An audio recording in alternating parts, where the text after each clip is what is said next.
What up, bros? Welcome to another Brograph Brocast. I'm Dave. And I'm Matt.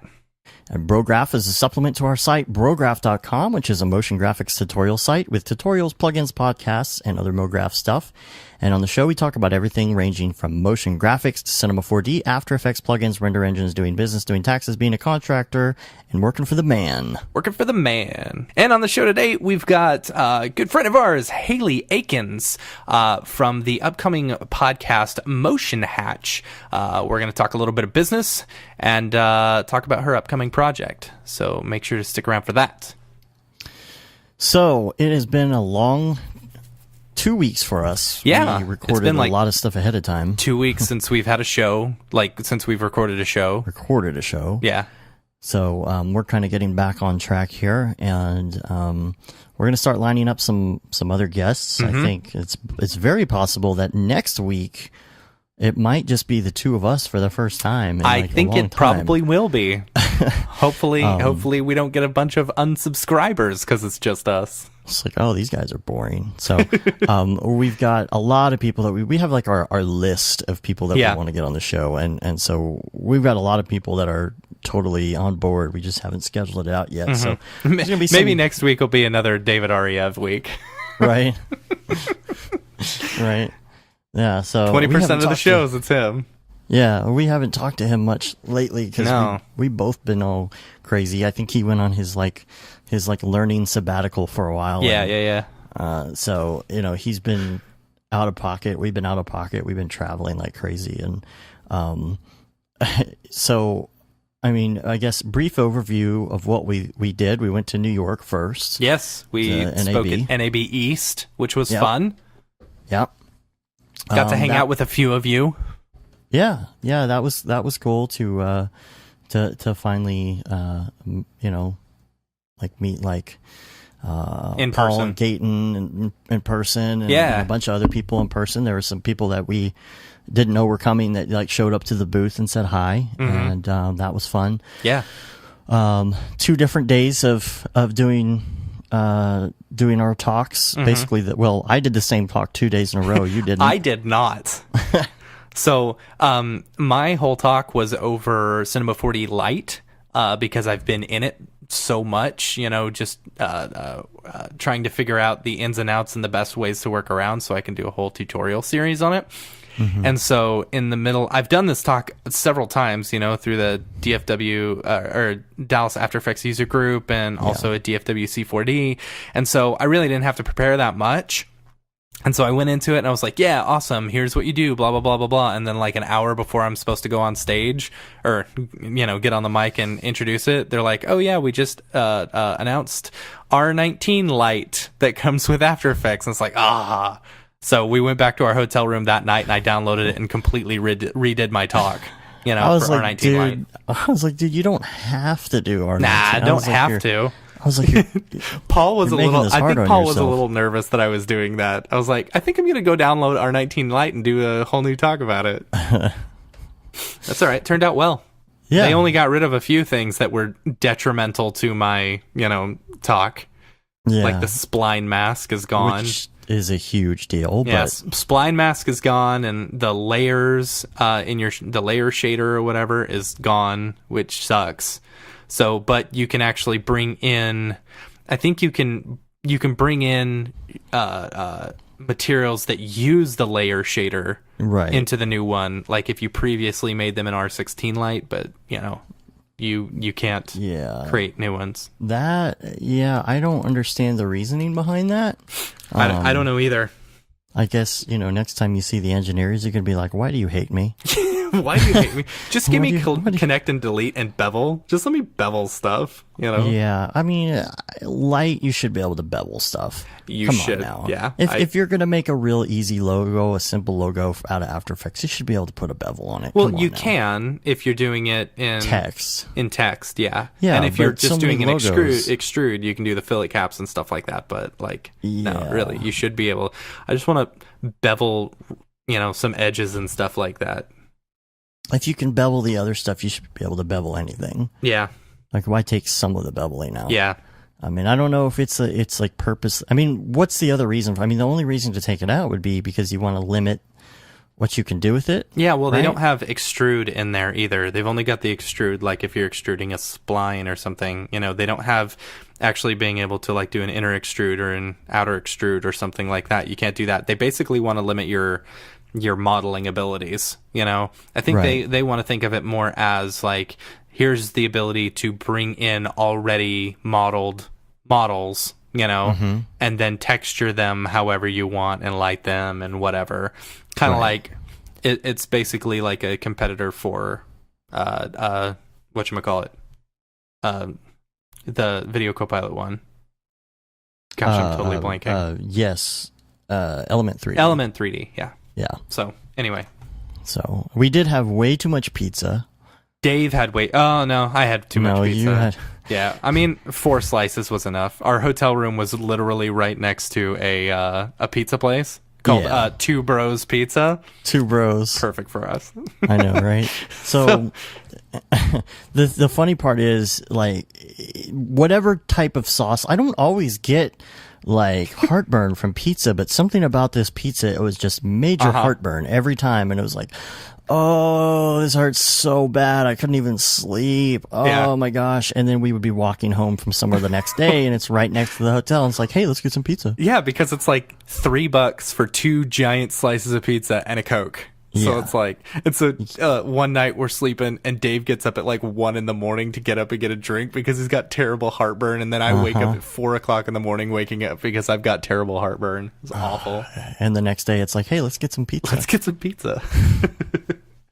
Oh man, what a terrible cycle. It's a vicious cycle. So, yeah, we went to New York City and then immediately, like, we were there from Tuesday till Friday, and then Friday we flew immediately to Denver. We went to the Dead Mouse show. It was a 5-hour flight. Yeah. Almost 5 hours. We flew to Denver to go to the Dead Mouse show and to do the Colorado C4D meetup that next Tuesday. And that was a lot of fun.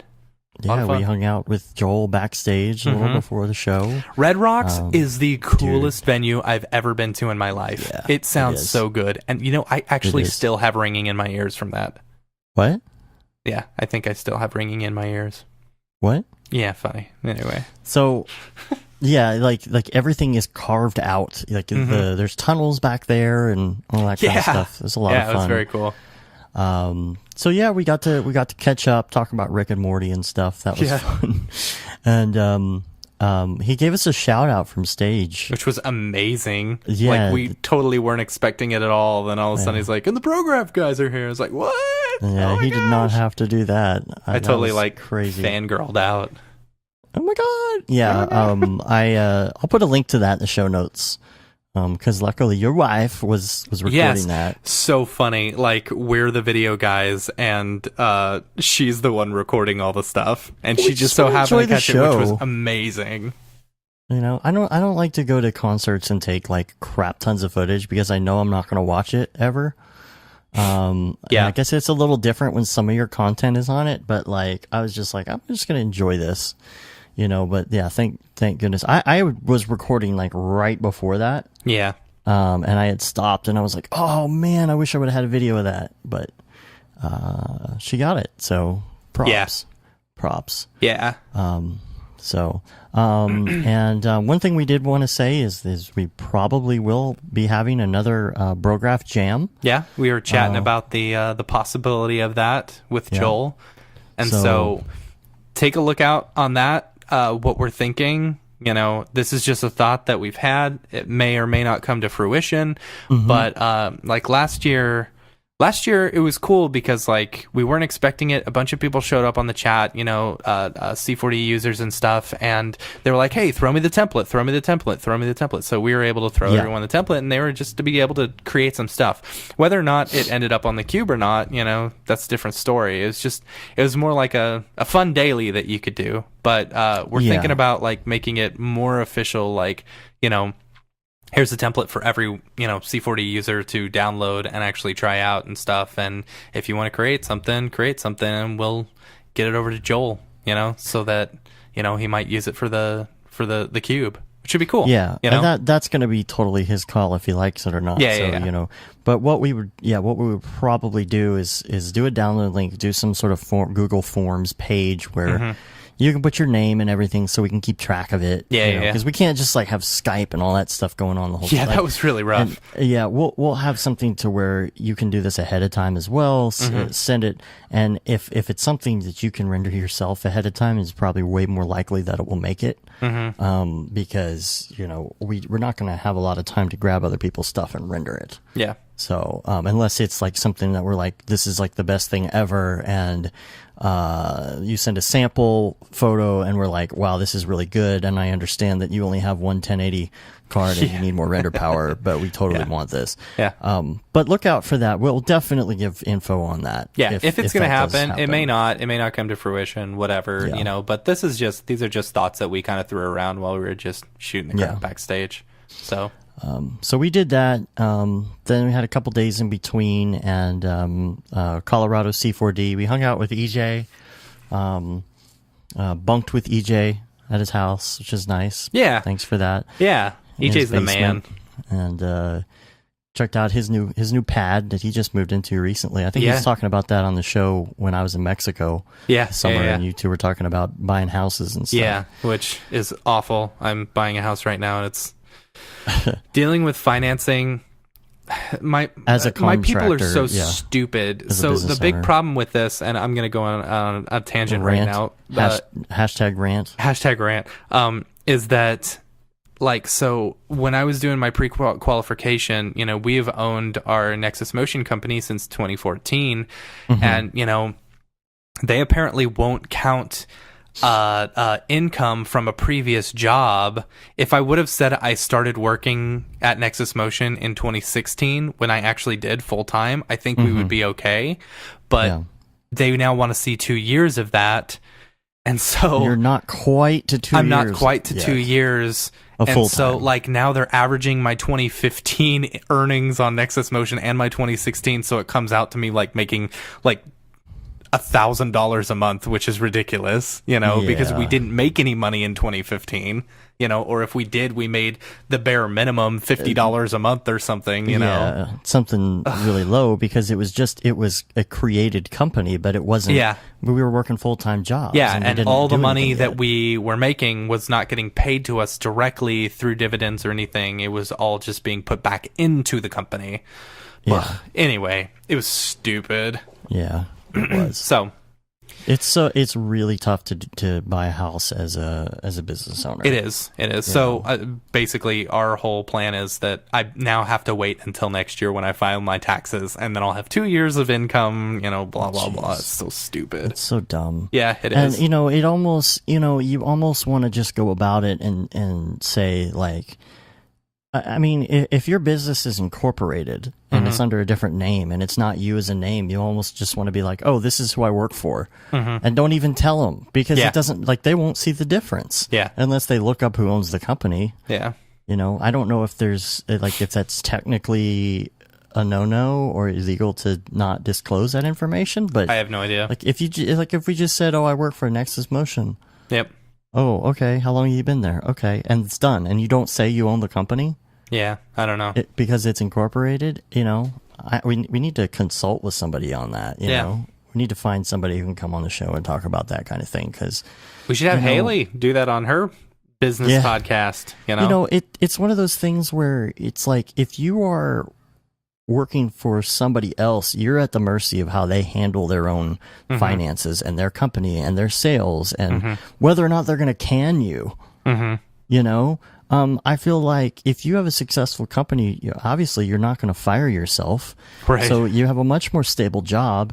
You're much more invested in it because it's your livelihood. It's your business. I feel if you can show that you've had a successful company running for multiple years, people should give you way more credit as far as buying a house or something, because you are much more committed than just rando job. Yep. I mean, you could be working After Effects for somebody at some crappy post house and buy a house and then quit your job the next day. Yep. So I don't know why you would. That'd be dumb. But well, whatever. I'm not here to it's- tell you how to run your life. quit your job the next day to go to work freelance for yourself and that's not true. have Yeah, any yeah. clients, Yeah, or something. You know what I mean? Yeah. Like it just seems more stable the other way. And Yep. I don't know, people are dumb. Yep. All right. So anyway, But- back to where we were. Colorado C40. We went and did that meetup, which was really fun. It was at this little brewery that EJ found. And it was cool. It was nice. It was a smaller group of people, so like it was very intimate, and we got to like actually talk to everyone and like hang out and stuff. And it was more of a joking type thing that I was saying with EJ. I was like, hey, look, they gave us a little microphone and a thing. Let's do Q&A. He's like, Right. yeah, we could totally do that. So we ended up like actually doing some Q&A stuff where everyone was just kind of jumping in, talking business and stuff like that, and it was a lot of fun. It was a lot of fun. So we had some really good questions. Like questions like bias versus unbiased. There's so many people there that use different engines. yeah, It was and very we mixed. get so stuck in our Octane world, and we do this so much. We sometimes forget that not everyone is using Octane or Redshift or some of these third-party render engines, and like so they may not even know the difference. I don't know. Yeah. So I was trying to remember. We had Octane, we had Redshift, Corona, standard render, of course. Were there any other render engines there? I don't remember. Yeah, I can't remember. But anyway, that was a lot of fun. We played them the Beeples People song and through the microphone. It was so dumb. But a lot of fun hanging out in the brewery in the back with all the tanks of beer and just meeting people. And we got some great stuff in the works. Yeah. So I also wanted to mention. So that pretty much wraps that up. We flew home. We spent like 10 days. It was ridiculous. We were just like fried at that point, and I think we mentioned October for some reason this year, as opposed to last year, has been a lot slower. And so it's like being out of town. It's like, oh, we got to get back to business now. So we're back, and I've been talking to Chris Pretty and Brandon Clements. They are doing a show in I believe it's Louisville, Kentucky. I don't think that there was a link to anything yet. I need to get that for them and put that in the show notes. It's going to be like a meetup, and Maxon is sponsoring them and stuff. So I need to get that information and put that in the notes. And I have been talking to Brandon about being on the show. He's super excited to be on the show. So we will be talking about that. Or we will have a link to that. We will be talking about getting Brandon on the show soon. I think if we get Brandon on the show, we got to have David on. Yes. Then you and I can just sit back and like let them talk for like 2 hours. I know they could have their own show. So that's pretty good. Yeah. We'll just do that. We'll just mute ourselves and moderate. Don't forget, if you're checking out all the Redshift stuff, we are still doing a lot of Redshift with Liam, every Monday or Tuesday. Those come out, and then there's the live show on Thursday. I have been talking to him about doing. He may be taking a week off here at some point. Oh yeah. Because he's working on a couple things. I don't think I can talk about that yet on air, but that will be coming up. And so what I'm going to try and do is on that Thursday is I'm going to do a live Octane night. Instead of his Redshift night. So it will be the same, everybody just show up, but we'll just be doing Octane instead. That's either going to be this week or next. It just depends on how the schedule works out. Because originally we were like, oh, well, we're going to do this for 8 weeks. And like, there's just so many good questions. Yeah. And I think last Thursday was probably the most live viewers we had at once, which, live shows don't get that many people as opposed to like, especially a very niche market like motion design and stuff like that. Motion design, subheading, Cinema 4D, subheading Redshift subheading Brograph. You know what I mean? Like, yeah. But we did have a lot of people, and it's good because it's intimate, and you can get your question answered about Redshift, and it's fun to do that live. Everybody plays around. I think he did Pickle Rick. That was vaping. It was so stupid. Mitch Myers. He used Mitch Myers VDB pack to make it look like Sage's. Zubair got on. Oh no, and that was his model. Was the Pickle Rick that he did? Yeah, Zubair did the Pickle Rick and vaped with Mitch Myers VDB. But it's just to show, how would you incorporate these things, but it's kind of fun because there's always some sort of funny theme like that or something, just to keep it light and keep it fun. And, so look for that. And then, what else we got? The Slack channel has been, it's been awesome. Up. We're really enjoying that. We're enjoying talking to everybody. Are we able to see how many Slack members we have? It's weird because when you start your own channel on that list, it shows how many people you have until it hits a certain point, and then all of a sudden, I think you have to log into your account online to figure that out, because I think we're like 40 or 50 members now, and it's really great. There's a lot of people getting their questions answered. It's one of those things where, you could search the internet for the answer to something for like 2 hours, or you could probably just jump in and ask a question. And, if like Raid Zero's in there, he always has the answer. Yes, always. The obscure, hey, what was that one site with that one plugin? Oh yeah, it was this. Oh, well, that plugin's not available anymore because the site 404'd. Oh, I got it. It's funny. That kind of thing. So check that out. Get in there and talk to us. Have you been watching Stranger Things? I have watched 2 episodes. Okay. Well, we won't do any spoilers. Nope. Spoilers. But I have been playing around for a long time. This has been floating through my head since it came out last year, is that I would love to do, my own version of the intro. I think they've changed it. I think they changed the way that they did it, because it's got the big 2 behind it. I think it's or whatever. Exactly the same, but with a 2. It doesn't look the same to me. It looks completely different, I think. I don't know if they're still doing it the old school way, are they? Yeah, I think they just put the 2 behind it is all. I don't know. It was a very analog way of doing it. Yeah. And so the whole point of me playing around with this is to see, okay, how would you go about doing this if you were going to do it digital? Because they were using the optical, whatever you call it. It was all real optical lights. So like that flicker was all natural and analog. And I'm going in and trying to do it the digital way and say, okay, if you want to recreate this, here's how you would do it. It is funny too, because I was on some website the other day, and holy cow, we have 100 members. We have 100 members. 100 members in the Slack. Wow. That's pretty good for like 2 weeks. That is very good for 2 weeks. Wow, that's nice. So everybody get in there. The advertisement that I saw was for, HBO has taken over Sesame Street.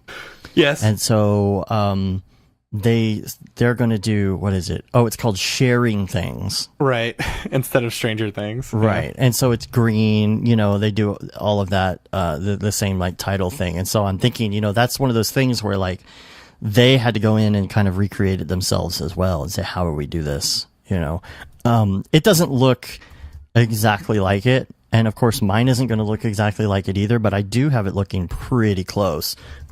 Just as a proof of concept to say, okay, how would you go about doing this if you didn't want to spend all that time, to do it analog? So, I did want to mention one thing on the Slack though, is that some people have asked, what's the difference between the random channel versus the general channel? Random is like... So, the I general... don't know. Does it really matter? Well, yeah, it's very simple. It's very simple. Here's what it is. The general channel is just motion graphics in general. If you go in, you want to talk about motion graphics, you want to ask a question, you want to, say, hey, what about this Octane thing, blah, blah, blah. Whatever you want to type. Hey, guys, what's going on in motion graphics today? That's what that is. Random would be anything, like not even like to do with motion check out graphics at this all. silly video I saw. Right. Hey, Or look, here's a gif of Dave dancing exactly like Shakira. Like Shakira. That's what I do in my spare time. Random would be here's is anybody watching Stranger Things? You know, that kind of thing. Yeah. It was pretty funny because I was talking to Mark last night on Houdini Mark on the channel, and he was saying exactly what I was thinking, which is why would you put the skip intro button on Stranger Things? That's true. On Netflix. No, that's true. You got to watch it every time. Yep. Every time. So there's that. Also, I just wanted to put out there, just don't forget about checking out Rando Render. And keep those up. I plan on updating the site shortly with all that. There's so many of them since last time I updated. You know what? We should do a. I mean, we already have 10,000 channels in our Slack. We should do a Rando Render, or we should do a call out for Rando Renders. All right, I'm doing a call out for Rando Renders right now. Give us some more word subject matter, more combinations. Yeah. You know, because we need to do that as well. And get a little more variety, because I'm sure that people like Sensitive Cube have gone in there and been like, oh, well, obviously, you know, the combinations don't usually come up twice, but you will get like one of the things pretty often, like paper something, you know, or something cardboard balloon, something, you know. So I want to make sure that we're updating that, so people who are spending the time and doing a lot of that aren't getting bored. So yeah. All right. So I guess let's before we do everything else, let's go into our interview. Yeah, totally. All right, so welcome to the show. I'm super excited to have with us fellow MoGrapher, illustrator, musician from the band, let's see, Dignan Porch. Hopefully I'm saying that right. And now fellow podcaster, Haley Aikens. Thanks for being here. Thanks for having me on. Let's see, I was checking out your stuff online. You know, really great stuff, very illustrative style. And now you emailed us and you're getting into the whole podcasting thing. You're starting a company called Motion Hatch, right? Yeah, that's right. So let's, before we jump into Motion Hatch, let's get to know you a little bit better. So give us a little bit about your background. Like, where'd you study? What are your influences? So on and so on. Yeah, well, basically, like most people, I think how I became an animator started with wanting to be in a band. I think that sounds weird, but I'll explain it to you. I'll agree with you there. I make this joke all the time that if you were to get every single like MoGrapher together, you could start many bands. Like there is basically, yeah. Sorry, go ahead. All right. No, it's fine. It's true though. I'm sure lots of people have the similar kind of story. But basically, when I was younger, my dad taught me how to play guitar, and I really loved music, and I just wanted to be in a band, which obviously isn't very feasible, but how I eventually became an animator, because I met this guy who was a bit older than me, and he went to do music technology at Staffordshire University, and I didn't do any A-levels that were music related, so I thought, oh, I won't be able to study music. I did like I did psychology, philosophy, and religious studies, and he was like, no, they take people, you don't have to do an A-level in music. So I was like, wow, I'm totally going to do that. So I think I applied to do philosophy at absolutely loads of unis. And then this one uni I went down and visited, and I saw that they did a film production and music tech course. And I was like, oh, maybe it'd be cool to do a joint honors, because, my boyfriend at the time was doing photography, and I was like, I like that. That's kind of cool. So just because of that, I ended up doing film production. That's funny. I actually dropped the music tech side of it later on, because I was like, this is not about being in a band at all. It's about like MIDI and all this stuff. So I was like, why? I don't want to do this. But, That's the funny. film side of it was really creative. So that's kind of drew me in, and we learned like After Effects and Photoshop and stuff like that. So because of that, my first job I got was a junior graphics operator at Sports Broadcasting Company, which I Cool. felt lucky to get, but I didn't really like sport, and I kind of lied at the interview and said that I did just so I could get the job. But I think they only hired me because I knew a little bit of After Effects, so that's kind of how I started off. That's funny. Yeah, and then when I was there, I was like, where's the most creative department? And it was like the motion designers, basically. So then I kind of moved sideways into junior motion designer, and then from then on, I've been doing this, basically. So yeah, I was trying to, keep that kind of quick and short, because it's kind of a long story, but it's funny, like I think a lot of us start getting into video and stuff like this because I feel like a lot of us kind of went that same route. I was playing I was playing music and stuff like that, and then a friend of mine signed up for a video class in high school, and I was like, oh, sure, I want to be able to hang out, so let's just do the video stuff. And it was like, from then on, I was like, all right, video's my life, Yeah, definitely. Well, luckily, now I'm in a band as well, so, all worked out. There you go. I don't know if I talked about this on the show once or not, but I think Matt was there. We were sitting in a big group of people one late night at the office that we used to work at this old company, and we were drinking scotch and just chatting. And we look around and we're like, you realize that everybody in this room is a musician. Is a failed musician. A failed musician. But everybody had some sort of background, from marching band to, playing in a band, an indie band, playing piano, bass, something. A lot of people were trumpet players, and it's just, there's something about this industry where music is somehow tied into it.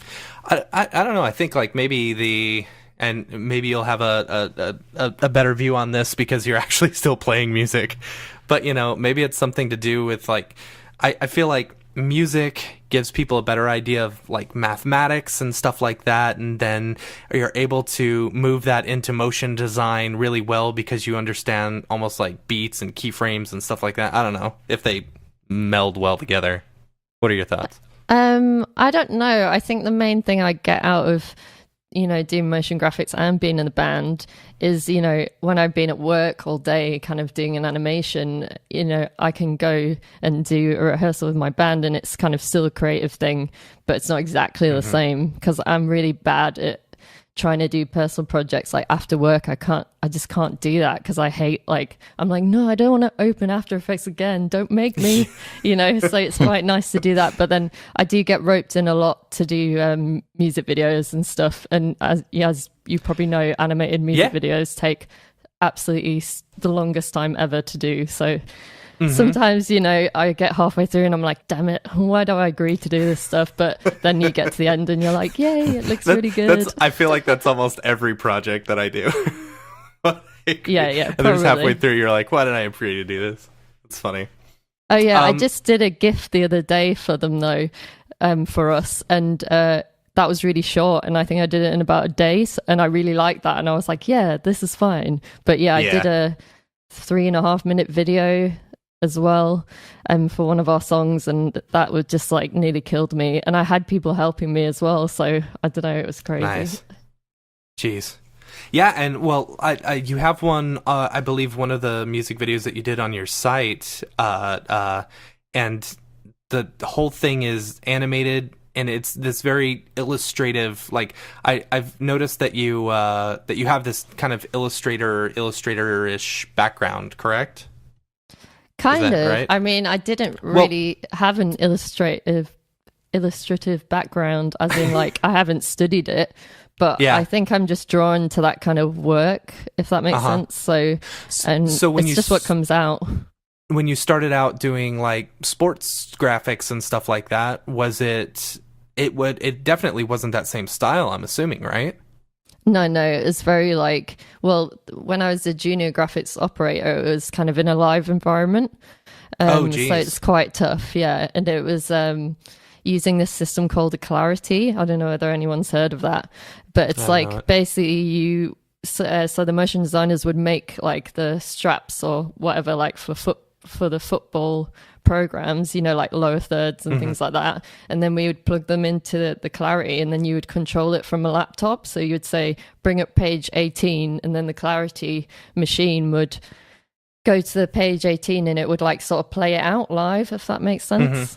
Yeah. So yeah, that was like not really very creative, but we used to do a bit of After Effects. So I think that's how I managed to kind of sidestep into kind of being one of the designers. But for a first job in the industry, I think I was quite lucky, really, because most people have to be runners or something like that. Originally, I think I just took that job because I was just looking for anything in London. I was still in Stafford at the time.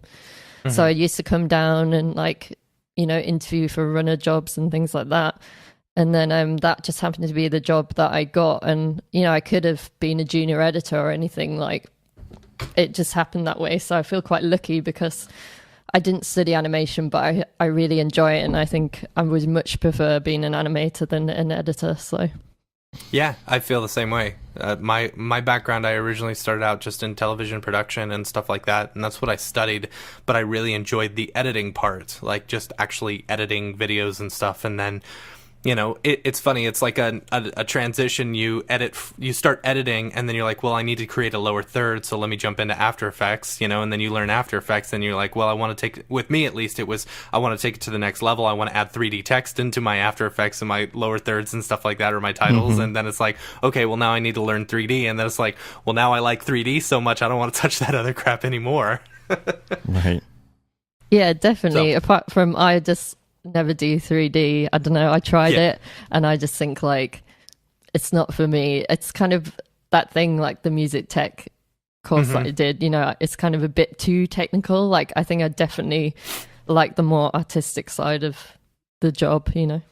For sure. Yeah, and like your style is very cool. Like I love the at least the stuff that you've got online. Like it's like I said, it's this illustrative style that I think it's very pretty, and it's really clean, which I'm very jealous of that style, because I feel like if I try and create characters or try and create something that looks almost like hand drawn or illustrative, I just can't do it. I'm not an artist per se. I'm much more technically inclined, so I don't know. Props there for being able to pull off that style very well. Are you a fan of Adventure Time? Yeah, definitely. I love that stuff. I love, my favorite character is the vampire character. She's wicked. Marceline. That's what I was going to ask, because I saw a character in your reel that reminded me of the style of Marceline. Oh, really? Oh, no, I want to know what that is. Yeah, I love her. I love stuff like that. I think that's why I'm drawn to that kind of thing. And like you say, you guys are more technical. Like, I wish I had a little bit more of that. But I think most people kind of end up either like on the artistic side or the more technical side, or some, you know, if you're really good, maybe you can do really good stuff in both. But I don't know. I mean, I think you learn like up to the level where you are happy with what you can create, and then you just kind of carry on doing that, if that makes sense. There's I think most people are either way one way or the other. They're with the technical side or the artistic side. There's very few people that are like right smack dab in the middle, and those people are super successful. Yeah. For sure. Yeah, definitely. You know, so you got to figure out which one needs more work and kind of work on that. For me, it's the artistic side. I always need more work on that. So yeah, I design principles. It's like I feel like I could work on that basically my whole life and still not be able to get it. You know. And for me, it's not really design principles as much as it is just being able to come up with something from like scratch. A concept? With a blank canvas. If somebody gives me a concept, I can build it. No problem. Yeah.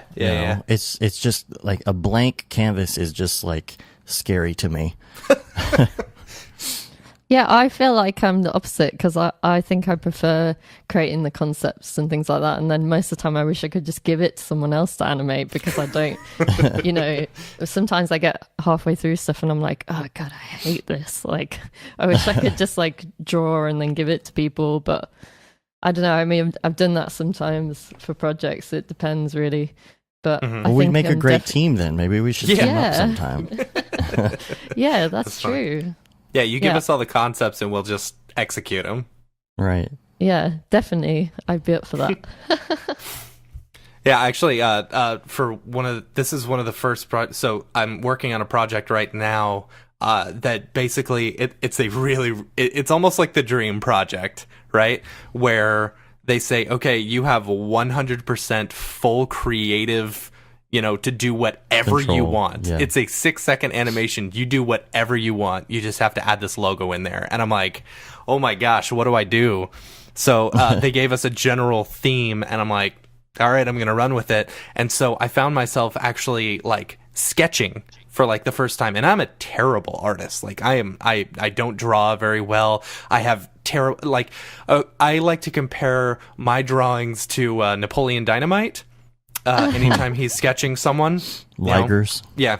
Lots of ligers. Lots of ligers. Yeah, no, that's like so it's funny. just, he's got no sense of scale and like proportion and perception or whatever. It's like no 3D depth. It's all these crappy 2D characters. So everything looks terrible, but what's nice is being able to sketch it out. I actually had an idea of what I wanted it to look like. My original idea was something different. And I was like, I don't know how I'm going to pull that off. Let me do something else.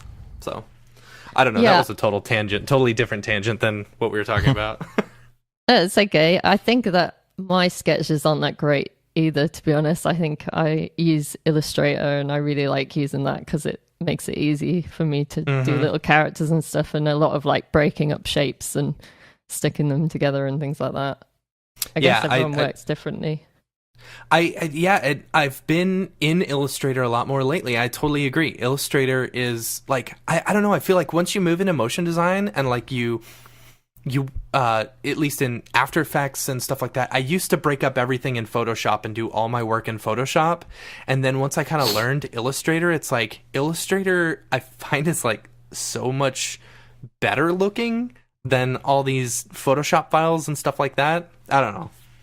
Well, it's just like the fact that it's vector, isn't it? So you can scale it up. Oh, yeah. And I'm like scared of doing too much stuff in Photoshop because I'm like, but what about if I want to zoom in on it and then I can't because I have to draw it like 8 times the size or something. Like I can't deal with that. It worries me. So I just kind of like stay away from it, even though I learned Photoshop first and then had to learn Illustrator later. But I don't know, I think now I'm like, oh, do I have to use Photoshop? Even though you have stuff like in there now, like Kyle's brushes and things like that, which I really want to get more involved in, but we'll see. Yeah. I have loved Illustrator lately. It's so clean. And it's funny, I was working in Photoshop the other day and I was like, oh, this is such a pain. And I was like, you know what? I know Illustrator. Let me move over there. There's no reason I need to be in Photoshop anymore. It was almost like that transition point where I was like, I don't want to be in Photoshop anymore. I just want to be in Illustrator. But anyway, that's often a different tangent. Let's talk more about this new project that you've got going on called Motion Hatch. So for those who don't know or aren't on the Facebook page or haven't been signed up for the announcements and stuff on the website, tell us a little bit about Motion Hatch.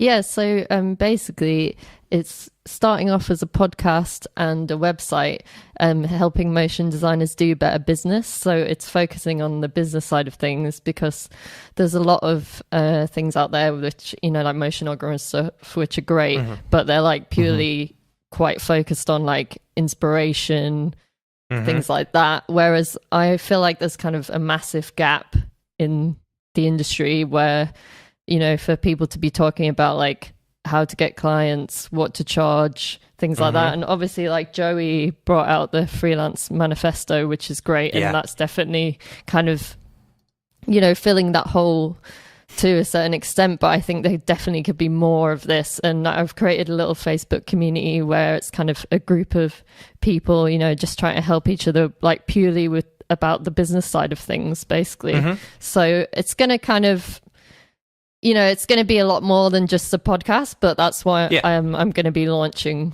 with, basically. So, you know, and like you're totally right. It's a void that really needs to be filled within our industry, and it's almost like risque to talk about business in a way. You know, within us, our industry, it's like no one really wants to talk about pricing and stuff like that. No one wants to talk about what they charge. It's almost like we get stuck in this, you know, when you're working a full-time job and stuff like that, and you're not freelancing, it's kind of this unspoken rule that you don't talk about what you get paid, because you don't want there to be any animosity within your office and stuff like that. You know, if you're getting paid more than like the senior motion designer and you're just a junior motion designer, you know, you don't want there to be animosity, and or at least I guess the higher ups don't want that.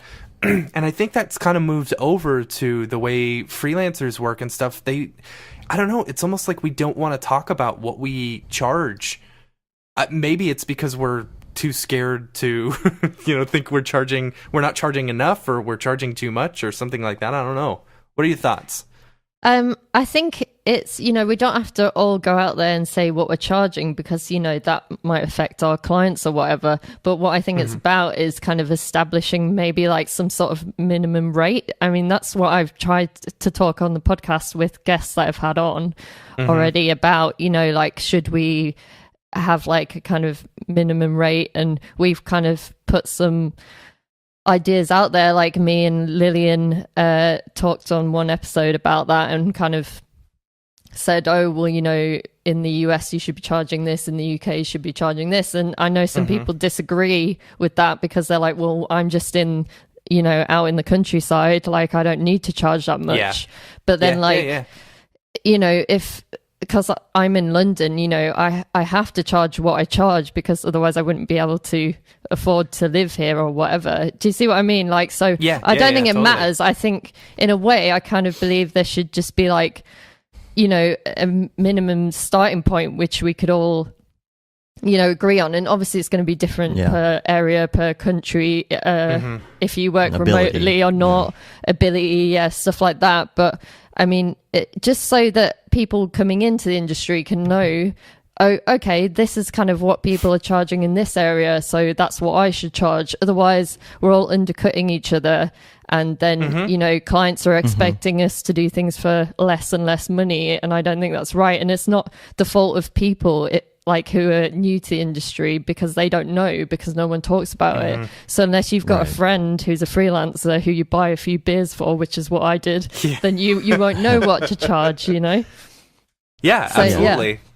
You know, when I first started freelancing, like I was charging like $30 an hour, which comes out to like maybe less than $300 a day, $300 a day for a 10-hour day if I was working that, you know, and that's way below industry standard.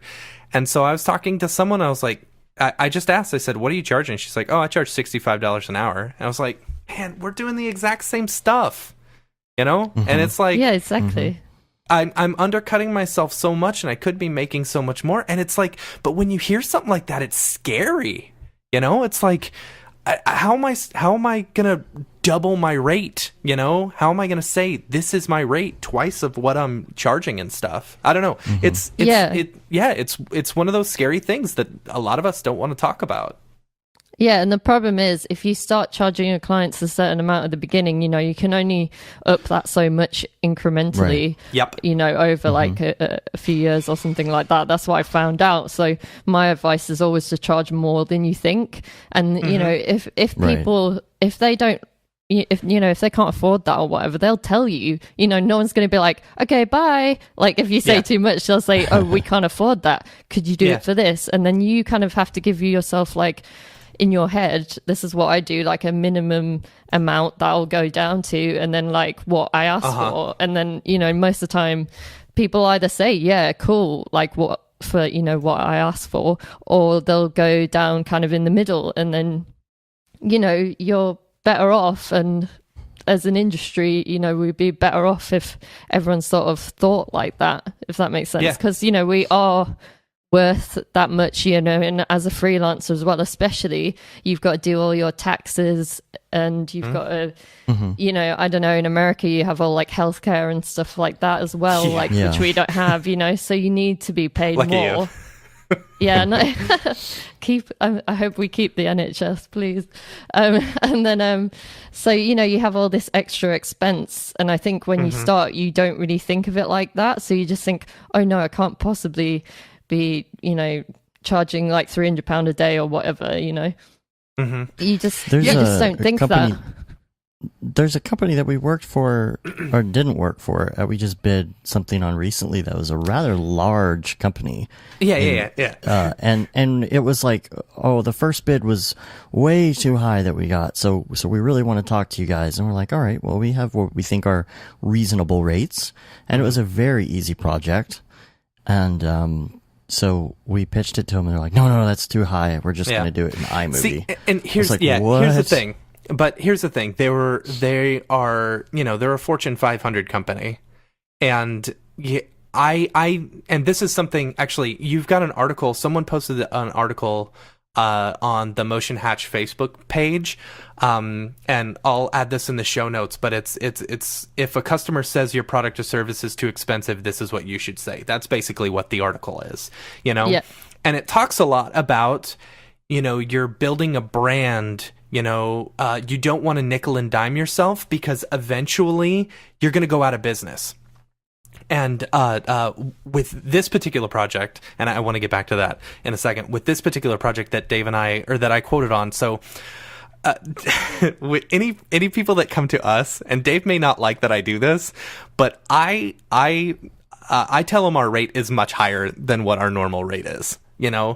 Because I want them, one, to perceive us as having a bit more value than they want. It depends on who it is. We don't want to come off as cheap, because we want to be able to seem like we're a valuable company, like they would want to use us, and that's why our rates are higher, but I also don't want to nickel and dime myself into this lower rate, because if they agree to it, awesome, we've got that rate locked in from now on. But if we go lower, you're right, just like what you were saying before, we're locked in at that rate, and it's going to be very difficult to raise it without them going somewhere else. Our previous customer rate, and we have our new customer rate, and not only that, we kind of have a rate for B2B and like ad agency rates, and then we have like kind of a contractor rate if we're like going in and just working in After Effects for somebody. Yeah. So definitely. I don't think it always has to be the same rate for everyone, and especially, if you're doing something maybe for a charity, maybe you want to charge a bit less, that's fine, I mean, although I would say that most big charities have a lot of money and they have budget for this, so don't fall into that trap. But if it's a small charity or something like that, then I'm not saying like, all the time you have to charge this same rate. I don't think that's the case. I think it's more about maybe like having like a standard minimum, even just in your head yourself, if that makes sense. That totally makes sense. And then like if people come, then it just makes it easier, because if someone emails you, in your head what your lowest is. So if it's below that, it's easy to say no. And people are scared to say no to work sometimes, but I think most of the time you'll be better off. Like I've had so many experiences where someone said, oh well, we don't have that money, but then they said like, but it's okay, like we'll come back to you when we have like bigger, better budgets, because obviously you're more experienced, so we want to give you some more good jobs. So actually made me look better, I guess, because they thought, oh, maybe this is more of a junior job, if so. It's a lot about perception as well. So I think, like you were saying, you don't want to seem too cheap, because then people will be like, oh well, then maybe they're not very good. Absolutely. And it's funny, so going back to that article and kind of like tying this in with the whatchamacallit, the bid that we made for this company. So like I made this bid for this company, and actually I was able to take the work from a previous employer, or at least take my contact, because he, there was a bit of a falling out between that company. So I was like, hey, can I contact this person? He's like, yeah, go ahead. So I contacted them. They sent us asking for a quote and stuff. But this company, he was much cheaper than what we were quoting and stuff. And it's funny because he was nickel and diming himself so much that they just went out of business. And it's really sad to see, but like it's something that we saw coming excuse me, from the very beginning, is that his prices were always so cheap, and he was always trying to undercut the competition, that eventually he just, when he hit those lulls, like we all do, where, of months where you're just not busy, then that can completely derail you and run you out of business. Yeah, definitely. And, I know there's a lot of people who listen to this, and I know some people don't really agree with me, like that, we should kind of have like a minimum standard rate and things like that. Because, they think, well, there's so many factors that come into play, which I think is very, very true. And I'm just starting this conversation off, I mean, I haven't, put too much stuff out there about it, but it's definitely something that I'm thinking about, like, how can we tackle this? Because I think it's important. We could all say, oh yeah, it's too complicated, it's too hard, because what if you're remote? What if your clients are in New York and you're in the countryside? What if you're in London? There's so many different factors. Are you charging a project rate, or are you charging a day rate, or are you charging hourly? It is hard, but it doesn't mean that we shouldn't talk about it, and that we shouldn't try our best to solve this problem, if that makes sense. Absolutely. No, it's the only way to get the ball rolling on something is to actually have the conversation. You're totally right.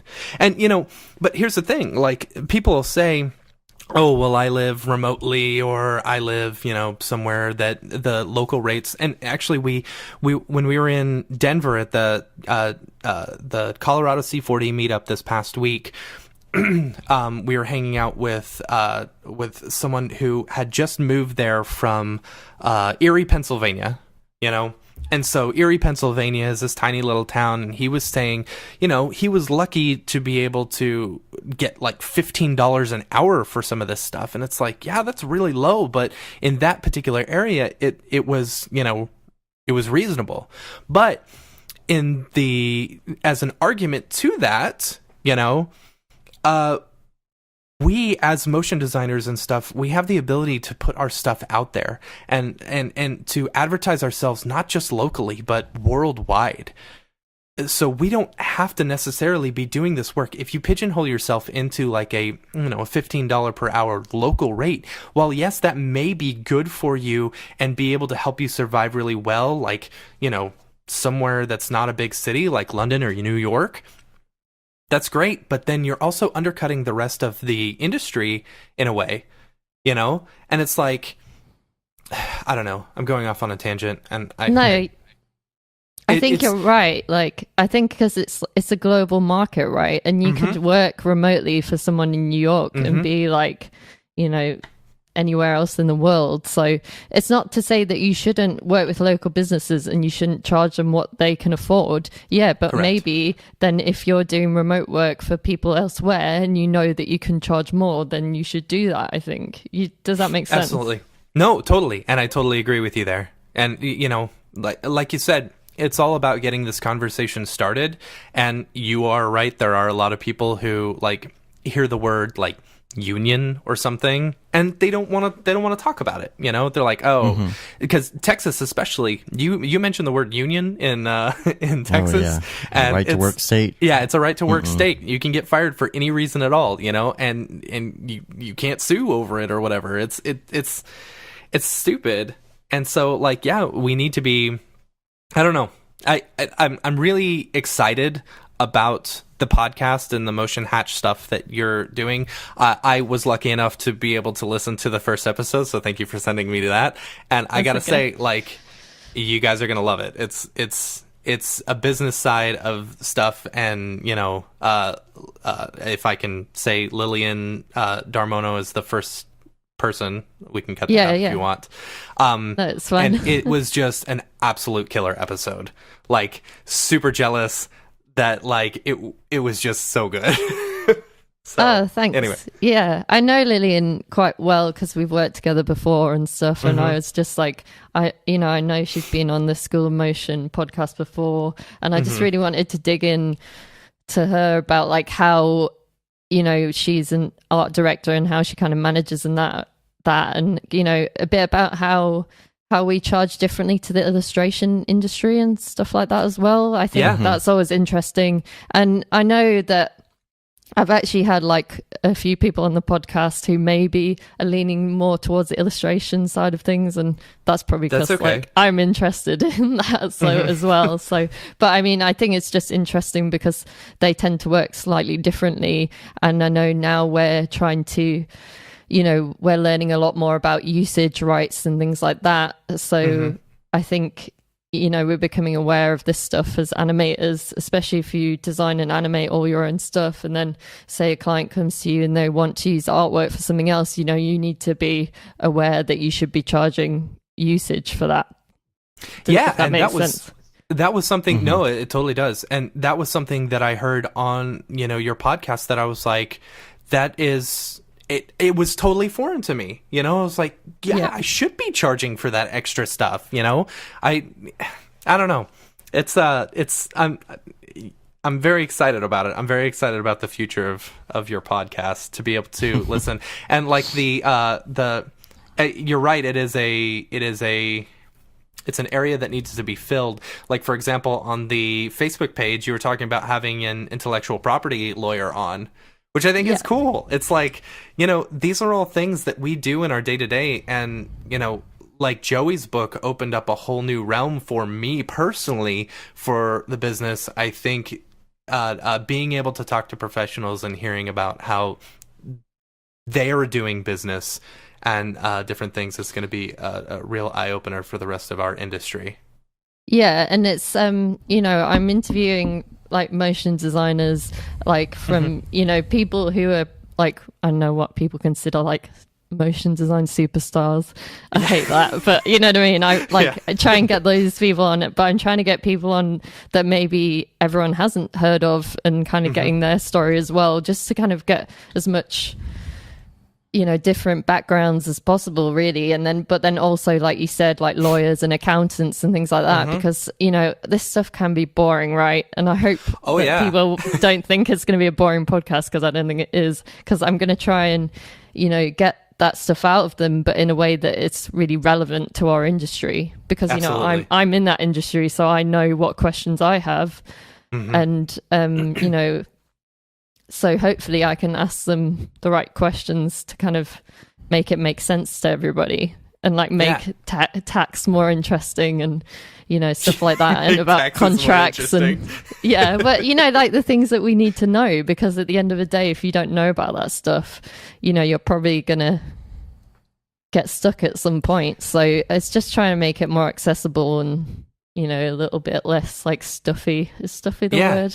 Yeah, I know, because we're all artists in our own sense, Some of us are a bit more technical artists, but we're all creating art, and a lot of us don't want to think about that business stuff. But it's nice to be able to have someone, at least I found with Joey's book and some of the stuff that was said on your first podcast, it's like, it feels good to actually have someone backing up the thoughts and ideas that either the way I've been running a business or the way the business should be run, Definitely. I mean, I feel like, because we're creative people, we kind of shy away from the business side of things most of the time. Like, some people are good at it, obviously, but in general, everyone seems to be asking the same questions like over and over again. And like I was saying before, if you didn't have that freelancer friend when you first started, luckily I did, but I know some people don't. So where do they go to ask these questions? So it has to be something online to kind of, to put it out there to everybody, like, so you could be anywhere and you can listen to the podcast, or you can go on the website and you can join the community, and then hopefully, through that we can kind of start just having more conversations about this stuff and trying to help each other and things like that. Like, I'm not saying, oh, I'm the expert on this. Like, I'm just trying to use my experience and trying to kind of, you know, put that out there and do little experiments and stuff, if that makes sense, with my own clients. And then, you know, hopefully I'll be like reporting back on what works and what doesn't work as well. And then also trying to ask other people how they run their businesses and getting information that way. Yeah. Yeah. That's awesome. That's way awesome. So do you have an official launch date for the site and the podcast yet? Yes, the 7th of November. 7th of November. That's what I'm aiming for, so fingers crossed. I don't know whether when this is coming out, but whether it will this will be out either today or tomorrow. Today. Yeah. Today. It'll be today, yeah. Oh, wow, okay. You guys are fast. We are fast. That's cool. Oh, well, everyone's getting like a super sneak peek, so now I've got to stick to my word and get it out. Yeah. Right. Nah, you just said that's what I'm aiming for, so, you know, you can just pull an O-toy and just be like, this is what we're aiming for, and then release it a week later. Burn. No. I am. I'm sticking to it. You guys listening can hold me accountable. That's when it's coming out. I need it. I need to finish the website, so I need the accountability. Cool. Well, as of right now, without the site being launched yet, you can actually go online and sign up for notifications to find out. I'm guessing on motionhatch.com. Find out about like upcoming episodes and stuff, or just a little bit of news. If you want to start the conversation now with everyone, join the Facebook page. It's very cool, and like there are really, really good discussions in there about different topics and stuff, which I felt like I get quite a bit out of. So. Yeah, if you go to the website, motionhatch.com, and sign up for the newsletter, I'll send you an invite to the Facebook group as well, so you can join. And then, you know, I put out kind of like weekly little posts, like we have one called like Freelance Friday, where, you know, we talk about the wins we've had this week as freelancers, or if anyone has any freelance questions. But it's pretty open, so I'm happy for people to post in there like all the time, and either me or, you know, there's loads of other excellent experienced motion designers in there, so they always jump in with some good suggestions as well. So it's really good. I'm really happy like that I haven't really pushed it very hard yet, you know, out there, or really told many people about it, but you know, there's over 100 people in there already, and it seems to be going well. So I'm hoping I think there's 150 now. Oh, is there? Oh, that's good. Yeah, I thought it was like 140 the other day. It just keeps going up and up, and I'm like, how are these people finding it? But it's really cool. I think it's because I have a Twitter that I've started already, so you can follow at Motion Hatch on Twitter too, and so I'll be like putting all the stuff on there. I mean, most of my animation community at the moment is on Twitter, so like as in like the people that I speak to and stuff like that. So I'll definitely be shouting about it on there when it comes out and everything as well. Very cool. So can you tease any of the upcoming topics or interviewees or anything? Or you want to? Yeah, I can say. So yeah, we've got Lillian's on.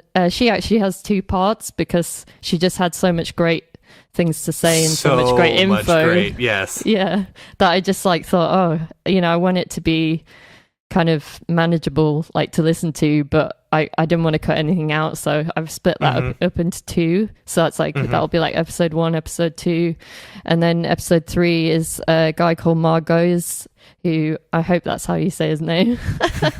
Welcome to our world, trying to pronounce names correctly. Yeah, exactly. Every time. He's an illustrator who's worked with like the New York Times and stuff like that. But what's interesting about him is he actually works from all around the world. So he's like location independent.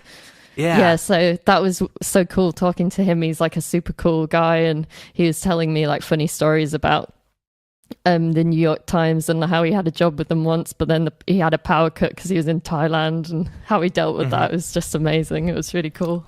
That's cool. Yeah, that's one thing that I was when you told me that one through our email correspondence, I was very excited about that one, because that's something that I really like about being a freelancer or running your own business, is that you can work from anywhere you want, you know? Yeah, exactly. And I think like I'm trying to like in London it's kind of hard because people like, oh, you're in London, you can come to our office. But I'm like, I don't want to do that. Like I have my own studio, you know. So I'm like kind of working towards being like fully remote. But I think I do go in occasionally. So I think I'm like on about 80% of my clients are remote now. Because I mean, eventually I think I want to work like remotely, like and move out of London because it's very expensive. I'm sure. So yeah, it's really inspiring to talk to him, you know, because he just works anywhere in the world. And we talked about like how you can do that and how it's challenging sometimes. And yeah, I'm kind of interested in this kind of digital nomad movement, not particularly because I think that I want to travel around the world while doing work, but I just think it's great to have more freedom in your life. And I think, you know, Joe talked a lot about this in the freelance manifesto as well, about kind of you can design your life if you're a freelancer. You just need to know like how to get there. And, you know, one of the main ways is like working remotely, because then you can kind of choose your hours a little bit more. And, you know, you don't have to be like, you know, sat in someone's office from 9 till 5 or whatever. So I think, you know, I'm really interested in all of those kind of things because, like he says, it opens you up to spend more time with your family, or I don't know what are the other things he was saying, like go snowboarding or whatever, you know. Exactly. Take like a month it's off just if like, you want. Yeah. So this is what I love about like having my own business. You know, I don't think I'm not sure I'd ever go back to a staff job because I just love it so much. Kind of, you know, that freedom that it can give you. And then also, one other thing that I talked about recently when I did a little talk at Reasons 2 Design Festival in Brighton is talking about kind of, you know, how we should be thinking about finding clients that kind of have values that align with our own. So like maybe people who are, you know, working to kind of have a positive impact on the world and things like that. And if you kind of have freedom in your business where you can pick and choose your clients, then you can choose the clients who are, say, doing more good or whatever. You know, I think Sander Van Dyke was talking about that blend as well. I didn't go, but I heard, and I was like, yeah, I didn't go either. But yeah, I'm like kind of trying to explore that in my business as well, and how we can kind of work towards, you know, working with more clients who are trying to have a positive impact on the world rather than like just taking whatever we can get from, you know, whatever company. So yeah, Absolutely. that's kind of why I set up Motion Hatch as well, is, you know, so people can hopefully, you know, work their business to fit around them and do, you know, so they have choice in their lives to do what they want to do, basically. So yeah, I don't know what else to say about that, really. No, that's awesome. Yeah. That's awesome. What are some of the other upcoming interviews you got? I'm interviewing Joey. No, I'm interviewing Joey tomorrow night. That one should be good. I think we've got Andrew Embry is one of the ones that I've already recorded. Who else is on there? Irene Fellio, which probably most people may not have heard of her, but she's a really, really awesome like illustrator, animator from New York, and it was just really nice to talk to her so as well. And Wednesday Studio, but I think I actually have to re-record their episode because it was really noisy. Yeah, so we're going to do that one again. And then obviously we've got some accountants and lawyers and things like that. Cool. Can't remember. I hope I haven't missed anyone. I'm giving it all away now. Everyone's sorry. It's all right. No one listens to our podcast anyway. No, it gives people something to look forward to, though. So it's good. Yeah, absolutely. Yeah, that's nice. So first one launches November 7th. And then that'll be 3 actually. Oh, nice! Right, very nice. Right. So it's Lillian's part 1, part 2, a little introduction from me, which doesn't really count. Just episode just 0, basically. Yeah, exactly. Episode 0, and then Margot's one is the 3rd one. So they'll all be at the same time, and then after that, it'll be weekly for the first month, and then I think I'm going to do it bi-weekly after that. Very cool. I hear that if you're launching a brand new show, that's the best way to do it, is to have multiple shows launch at the same time, because you'll get people who will listen to a few of them, and that really pushes your numbers up right from the get-go. That's what helps you get up in the like new and notable charts. Yeah, that's a good idea. Yeah, well, I just didn't want to go out there and just like have one episode and then maybe you wouldn't get the variety of what kind of it's going to be about, if that makes sense. For sure. Yeah. Mm-hmm. No, that makes a lot of sense. All right. Cool. Awesome. Exciting. Big stuff coming up. So I'm excited to hear more about it. Anything else you want to add? Yeah, I don't know really. I think I'm just trying to get the conversation started and thinking of ideas myself about how I can, try and make stuff that's going to help people with this business side of the industry. So if anyone has any ideas or suggestions for people to come on the podcast or anything like that, you can email me. I'd really like to hear from people. You can email at hello@motionhatch.com. Even if you just want to say hi, like that's fine. I just want to start kind of the conversation going more about this kind of thing, because I like it. Like I love the business side and I love being freelance, and I love the hustle, So, Yep. Yeah. Mm-hmm. Yeah, I think it's like really fun, and I love doing the podcast because I love to chat to people about business stuff like all day. I could talk about it like forever and ever. So, like maybe it's a bit like self-indulgent. I just get to like talk to really cool people about this stuff, but that's why we started. Hopefully it'll be, yeah, exactly. But hopefully it'll be helpful too. Awesome. Cool. Okay. So hello@motionhatch.com. Where else can they find you? Twitter and Facebook? Yeah, Twitter, Facebook. I have my own Twitter. It's just it's just at Hayley Aikens. Yeah, you can see my personal site is haleyakens.com. What else? I don't know. I did a community project called Bingamation, which I think is how I got most of my contacts. Yeah, that like was other animators. It was the countdown thing, right? It's basically like it was a project where animators from all over the world submitted gifts based on bingo calls. So like right, yeah.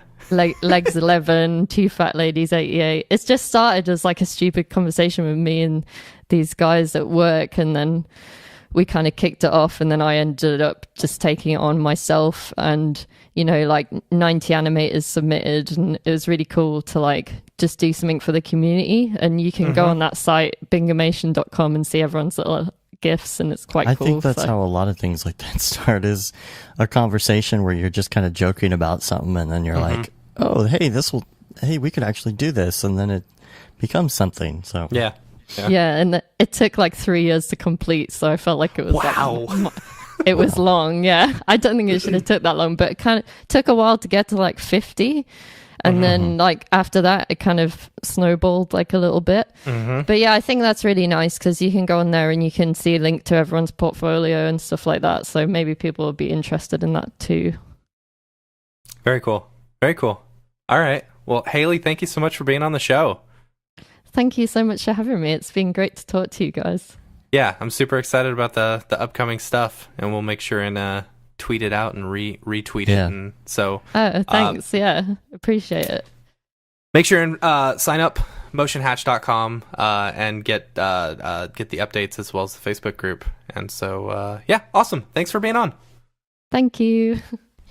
All right. So we got a couple other things we're going to hit up here real quick. We don't have a lot on the agenda for the rest of the day, just because we kind of got back in town. So there are so many good ideas coming down the pipeline. Make sure that if you've got show topic ideas that you email Brograph@brograph.com, and it doesn't matter if it's like super noob or advanced.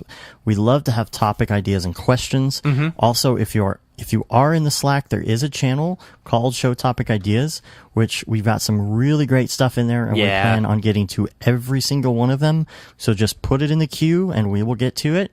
I feel like probably next week we'll end up getting to a lot of these because we're not going to have. We only need one. We only need one per show.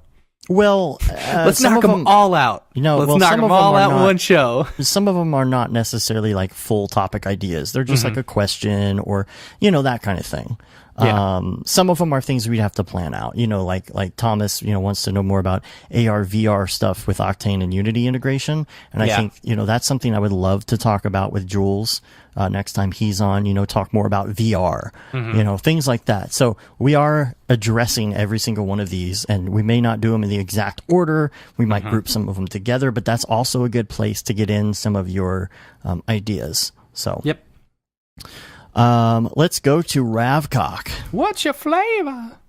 The first thing I wanted to say. That was a pretty good one that I did right there. It's pretty good. We'll just record that and use that every time. Yeah, do it. Need a couple of bells or something. Yeah, I'll remix that into a EDM track.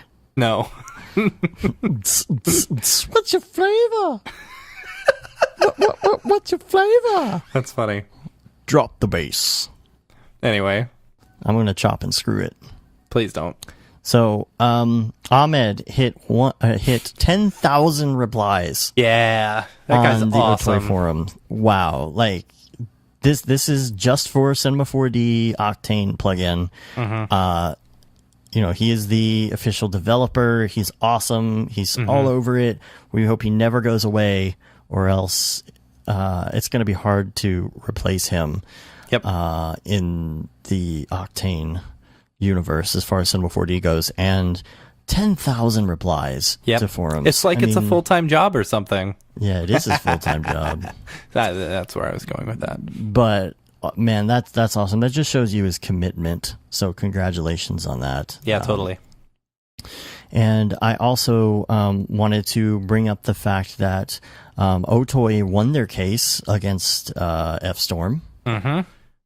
This is crazy, and I don't know how much Jules actually wants to talk about this. If he does come back on the show, if he wants to mention any of it, but for one thing, first of all, is what was like $50,000 that they were ordered to pay, and I don't understand exactly where how that this monetary works. Value comes from. Well, how they determine that monetary value. Yeah, but I don't understand how it works as far as shouldn't if they won, shouldn't F-Storm stop being around? Right, shouldn't they shut down? Yeah, I don't know. And I'm like, well, how does that work? So I don't quite understand that, but there, in looking at some of the evidence that was allowed to be shown after the fact, things that, we reported on this and we talked about this case, in detail with the information that we had quite a while ago. And some of it made Otoy sound like they were very litigious, in some instances. And now that they're able to actually show evidence, it's like, oh, okay, that makes a little more sense. There's things that they show where like spelling mistakes in the code were exactly the same. Like snippets were verbatim, like one for one, exactly the same, and things that they couldn't show until now.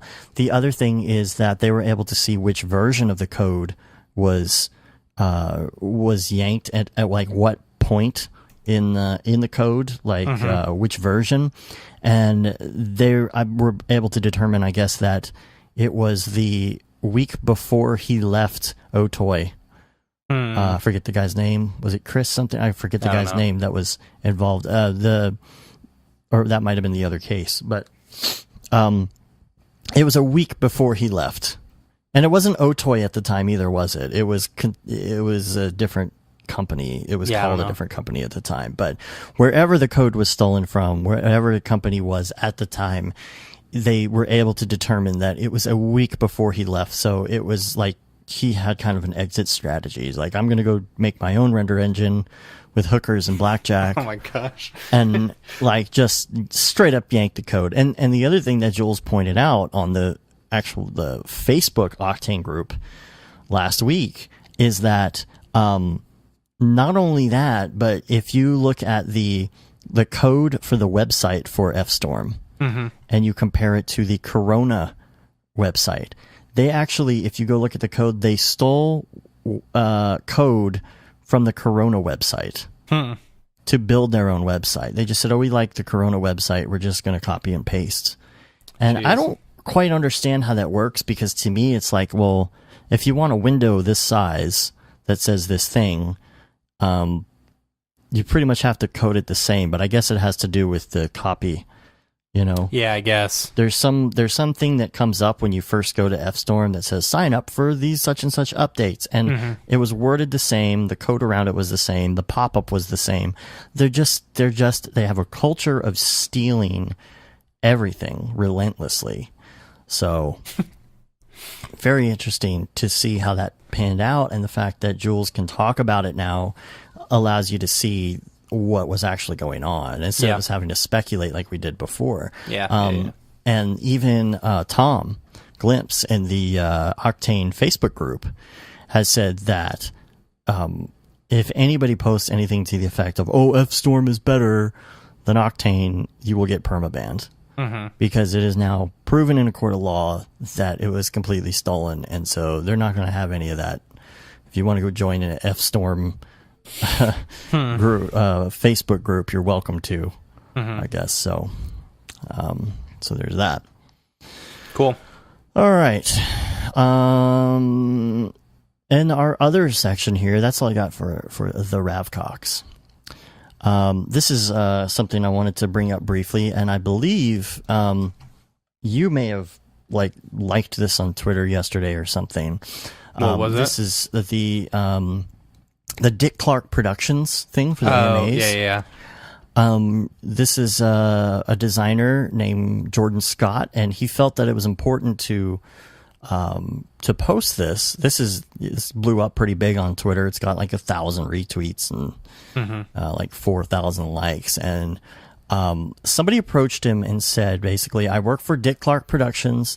We're going to be doing the AMAs, and we'd like to talk about working together on creating animations for the AMAs. We'll provide you with the headshots, the style guides. The final video is going to be posted on all our AMA social pages. The timeline is going to vary depending on which talent, but the quickest turnaround is going to be likely 2 weeks. You know, really exciting email to get from somebody, right? It's sure. like, whoa, this is big. This is really big. And then this person says, if something like this sparks your interest, please let me know. I'd love to further discuss. We can provide around $250 per video, but are happy to talk more. Looking forward to hearing you. All the best. Or wait a minute, $250 per video. And so he sent them something back, and he said, I'm glad to hear you've enjoyed my animations. I work really hard. I pride myself on the time I put into each of those. And I'm very familiar with Dick Clark Productions, and millions are across the globe. But he said, at this point, I'd like to address your request to work together and bring a few issues to your attention.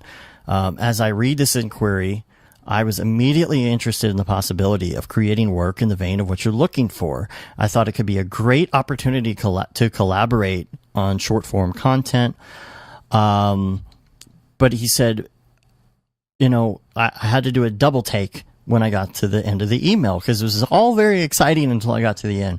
Based on the assumption that the minimum turnaround would be 2 weeks, a $250 budget works out to be $3.13 an hour. And he said, I rounded up. He said, this is frankly insulting and brought my excitement of the project to an immediate halt. It's insulting to my profession and the time it takes to arrive at something that's both well thought out and well executed. Results hereafter can take years of schooling, practice, experience, and patience. It's not a hobby. It's certainly not something that develops without hard work. This is an hourly wage less than what I made at McDonald's when I was 15 years old. And at least there, I got a free meal with each shift. Yeah. He said, if you've got such a low budget to begin with, I'd suggest that you shouldn't be doing the project to begin with, because you're essentially asking me to work for free, which operates under the assumption that my time is worth less than yourself or the people you're promoting. I suggest that you allocate more resources to something that's going to be seen by 4 million people, instead of suggesting that the promise of a handle or tagging or the hope of some sort of celebrity share somehow has the same monetary value as compensation. He said, I don't know where this comes from, if you're just a messenger, or if you've even finished reading my response, but I respectfully ask you to consider what I've said. And you know, it's not intended to be offensive or otherwise. It's just how it is. And so that is just... There was some people on Twitter who were saying, like, maybe they accidentally left off a number, like it should be 2250 or 2500 or something, you know? But I don't know. That is... I mean, for somebody to come to you like that, and I don't know. Mm-hmm. And I feel like that's the type of thing where a number wouldn't even be put into the email. To me, it seems like... I don't feel like I've had many people approach us for a project who have said, this is what I want to pay per video, and that's it. Most people say, okay, I need to get a quote on something, and then we do an estimate. We tell them what it's going to take, or we talk to them and say, hey, what's your budget? And they do or do not tell us what the budget is, and then we go from there. It seems really odd to say, this is what we want to pay per video, when you haven't even talked to the person yet, or you're not even sure if you got the right person. You know, you just have an email and you're just throwing it out there just to see if that person even responds to that email address. So it is insulting. $3.13 an hour. You know, it's just like we were talking about in the interview. They said $250 a video? Yeah. Did they say how many videos there were? I don't remember. Yeah. But, you know, even if you think about that, if you take our rate and you divide that up, just think about that's like you'd have to knock out a video every, like, you know, every 2 hours. Yeah, every like 2 or 3 hours. And that doesn't even count like the revisions. You know, that would have to be like, you'd have to do the 3 approvals. Yeah, that's true. And the final approval within 2 hours. There's no way that's going to happen. Plus sending it to them and emailing about it and sending a still screenshot ahead of time to say, okay, this is the layout. Like, there's no way. There's no way but if that you could do. I don't know. I'm thinking of how I would be most efficient in it. You know? Yeah, it is insulting to come to somebody that is, fairly talented and fairly well known, and has a lot of good, respectable clients, and just, you know, say, "Oh, hey, here's what we're going to pay you. Shut up and take it." You know, and there's that stupid promise of saying, "Oh, well, we're gonna tag you on all of our Twitter stuff." Like, who does that? You know, we talked about the fact that when we had The Rock, that piece that we did for The Rock, you know, they did put our name in the description and say that we did these VFX, but nobody called us from that. Yeah. You know, nobody that is watching that, you know, none of those 4 million people who are watching that content are going to say, that's a really cool animation. I would like to hire those people. Because, and then they're going to look at that Twitter handle and find those people and look at it. Like, it's just very rare, because that's not the clientele. You know, these are people that just want to find out, you know, just want to watch something about Kanye West. They don't care. They don't care what the animation looks like. Right. So, you know, if somebody really wanted to do that, they would contact Dick Clark Productions and they say, "Oh, I really love those graphics. Who was that person?" And they would tell them who it was. They're not going to be looking in the description for that. And that whole promise of exposure dollars is, again, just ridiculous. Get old exposure dollars. Exposure dollars. You can buy upvotes with those. Yeah. It's just like Reddit Gold. It means nothing. Right. We'll give you Reddit Gold if you do this project for free. I offered Reddit Gold to someone if they could figure out my math problem. They didn't do it. They didn't do it. I had 3 people attempt, but they could never figure it out. Yeah. Anyway. All right. Well, you know what it's time for? For us to end the show and not do anything else? Wrong. People, where'd you get that Grebo? People, what's up with that guy? All right, so let's get into... Oh, I love your fake non-enthusiasm for this segment now. I think you're faking it now. I think it's all an act. It's not an act. I asked you before the show, I said, do we have to do People's People? I said, yes, it's already in the notes. Therefore, it is locked in. Mm. And it's been a long time, so we got some to catch up on here. I mean, we're still only doing 3, but there have been some really good ones, so I was able to go pick my favorites out of here. And I think you're going to like the first one. If you go to Twitter, go to Beeple's account and go to October 22nd, Year of Our Lord 2017. You will find one called Form. And this is pushing your story narrative here. Man, I can't find it. Hold on, I need to go to his Twitter. This is a pretty piece. The number one thing that I will say about it is we have been talking about the fact that it looks like there's been some red shifting going on. There has been redshift.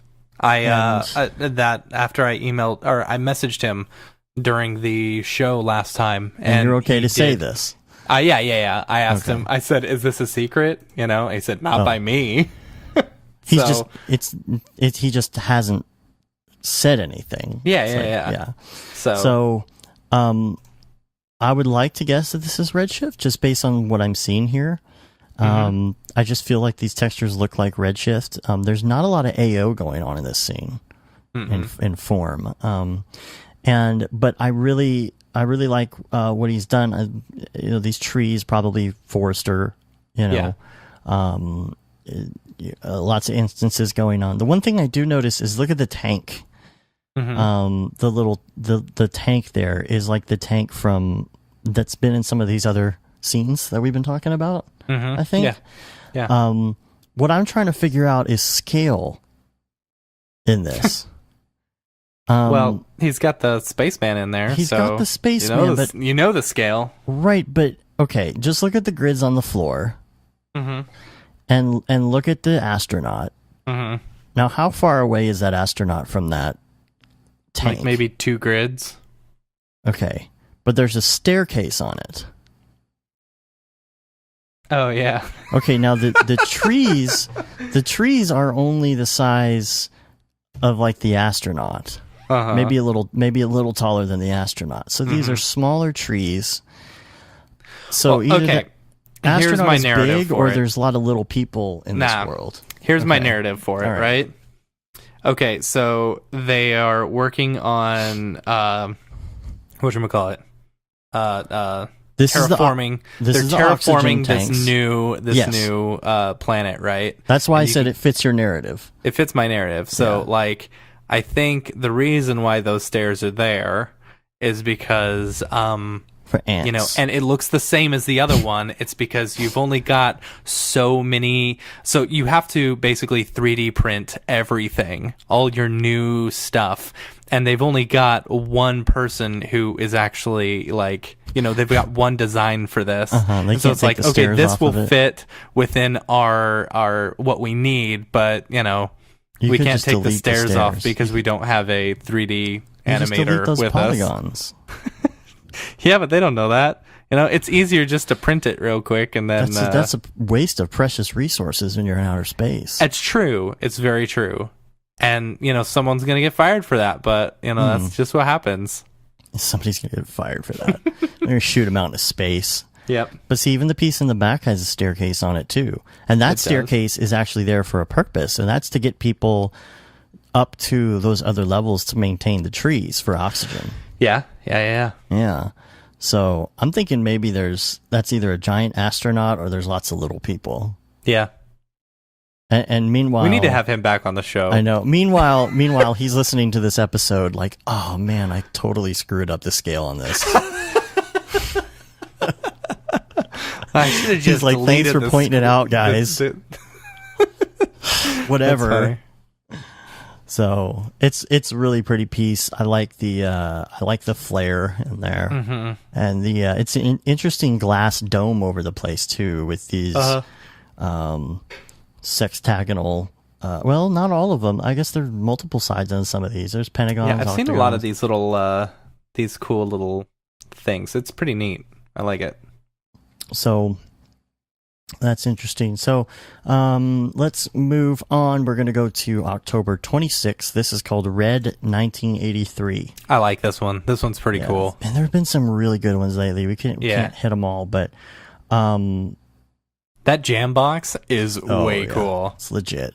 And I have no idea how this fits into the narrative. Maybe this is one of the dreams that these people who are being transported in their cryostasis or whatever. Maybe this is one of their dreams. This is a tough call as far as what engine this is.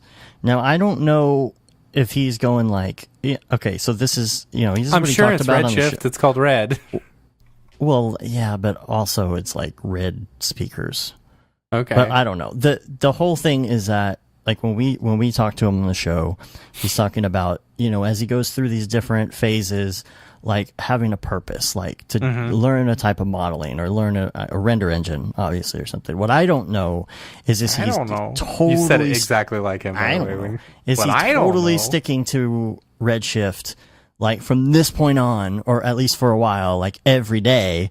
Yeah, I don't or know. is it like, okay, today I got to do this real quick, I'm going to do Octane? I would love to ask that question next time he's on. Yeah. Really cool look. I love the lighting. I love the wear and tear on this. Yeah, the boombox is really cool. I like I love the wet floor look. Yeah. I like that a lot. Yeah. Somebody has requested for Liam to actually do a wet street or wet floor look. That's a in good idea. Redshift, because and they posted, I think it was in the Slack channel, maybe. They did that for Grayscale for Octane. I think David Brodeur did a wet street tutorial. And so we might be doing that. So yeah, I like that look too, and the scratches on the floor, and there's a little bit. It would be interesting to see, because there's a little bit of noise on the floor, and the reflection, to see if, like, we can tell what kind of noise. That doesn't look like Octane noise to me. It looks more like Redshift noise. Yeah. Like the bottom little bar on the stereo, and look in the reflection of it on the floor. If you look at the noise in that looks more like Redshift noise than Octane noise. As far as story, though, this is a tough one. It's a real tough one. I told you. No, those it's are a just dream. the dreams that are going on inside the people who are... The pod people? Yeah, the pod people. The Beeples people, pod people? People. TM. TM. All rights reserved. Yeah, Void were that's prohibited. just their dreams. I think a lot of these could be considered dreams and stuff like that. That's the really problem colorful pink and purpley ones, Yeah, but it's like it's like the Halloween episode of The Simpsons with Xena. I don't think I remember that one. Xena Warrior Princess, Lucy Lawless. Is that the one with episode? where comic book guy steals her and steals her? Okay. So she's at the comic book convention, and all these nerds are asking questions, and she's like, well, whenever you find a discrepancy like that, it was magic, or something, I forget exactly what she says. It was funny. a spell or something like that. So it's almost like, oh, well, whenever you don't understand what's going on in a Beeple image, it's a dream. It's a dream sequence. It's a dream. Don't worry about it. That's funny. So, I mean, I don't know any other scenario where you would have a large radio, except, keep in mind, we were just talking about the little people. Okay. Okay, so here's my new theory. Okay. Is that... This is one of the little people? But they prefer to be called little people. Okay. Actually, here's the deal. They're cloning these people, right? Uh-huh. Now, in space, it's going to be more efficient to have smaller people. Oh, that's true. Right? That's true. So they're just cloning these people smaller. That's why the stairs are smaller. They've got all these workers to work on things, and it's a race of clones that are smaller. So what has happened is, the people from Earth, who are huge, they still have their stuff with them. There's probably a room somewhere, and that somebody set down their boombox, but one of these little clones has walked up to the radio and is checking it out. Okay. I'll follow you on that one. That one's pretty good. And it's really, it's almost like a Back to the Future scenario. He can hook up a guitar right there and right. Yeah. blow himself away, and then say, "I'm late for school." All right. October 28th. Let's move on to Haunted Chrome. Okay, this was 16 hours ago. Here's my theory. Maybe a little Stranger Things inspiration going on here. Maybe. Maybe. I don't think so. You don't think so? Haunted chrome. Where's the chrome? I think the chrome has to do with the light. I know it's. Here's the thing. First off, it's redshift. I can tell automatically because the freaking God rays are so amazing, right? Mm-hmm. You know, but the plants, I believe, are Forester. Yeah, they look Forester. You start to recognize the flowers a little bit. Yeah. The trees, though, I don't know. I mean, unless you did a lot of adjustments on the. I mean, maybe there's a preset for a giant pine, or whatever those are. I can't tell what they are. I think the chrome has to do with the colors that he's got in the background. Because there are some yellows and blues, but it's mostly pink and red. Can't explain it. It's a dream sequence. Right. Well, whenever that happens, it's a dream sequence. Yeah, and I don't know how this ties into the rest of the narrative. It could be a different story. Like these all aren't necessarily all one story either. But the redshift thing. Love the flares. I don't know. Okay, so here it is. This is one of the ones that they're terraforming on the planet that can actually survive in Mars's red environment and stuff like that. True. So he's getting, It might be that the oxygen is starting to, work. My only question is, like, how long does it take? I mean, you got to get trees that big. That takes 100 years. Yeah. I mean, they can grow them, using the hydroponic growers like you saw in the first one. Or, of course, these could be very small saplings. And that is one of our little people. Oh, gosh. Now we're working with... All right. Little people. Yeah. It's our little peoples. Little peoples. So, anyway. Could be. There you go. There we go. We got like two different pitches going on there. Yeah, I know. All right, so that wraps that up. Let's get to some email social, and we're going to get out of here. Mustard Seed SG says, regarding the Mantis Venus, it's a solid piece of tech, beautiful design, and more functions than just a PCI box. It also provides 5 USB 3 ports, GB LAN, gigabit LAN, and internal SATA port, as well as supplying enough power for a 15-inch MacBook Pro. I'm using one with my 15-inch MacBook Pro with Touch Bar using Octane Cinema 4D, and I love it. So that's cool. Good recommendation there. It does say only one glitch, which apparently has been solved.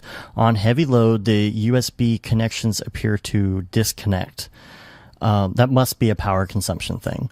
Yeah, maybe. This has reportedly been solved with the latest firmware patch, and he's got a link to that. I'll put that in the show notes. So please make sure that you run that to get the full functionality of the Venus. I bet you just some sort of power handling was causing it to overload. I know when I plug too many things into my USB port, you just overload it. You got an Apollo 13 situation going on. You have to plug in things in the right order and the right way, and once you overload it, it's done. It's donezo. I was going to say something else, but something I wrote down. I don't know where that note went, but you put it in the dingus, and I didn't look at the dingus this week. Is that Sierra? What's the new? High OS? Sierra. High Sierra. The thing has been fixed. The GPU eGPU. Hold on, I need to go problem. to our show notes. Yeah, so the eGPU community found a workaround for High Sierra. Yes. So if you're using a eGPU, they have the new fix for it. Which again is exactly why I hold out on upgrading anything. Let everybody else figure it out. Let everybody else break first. Anything else on that? Is there any more info or link or anything or?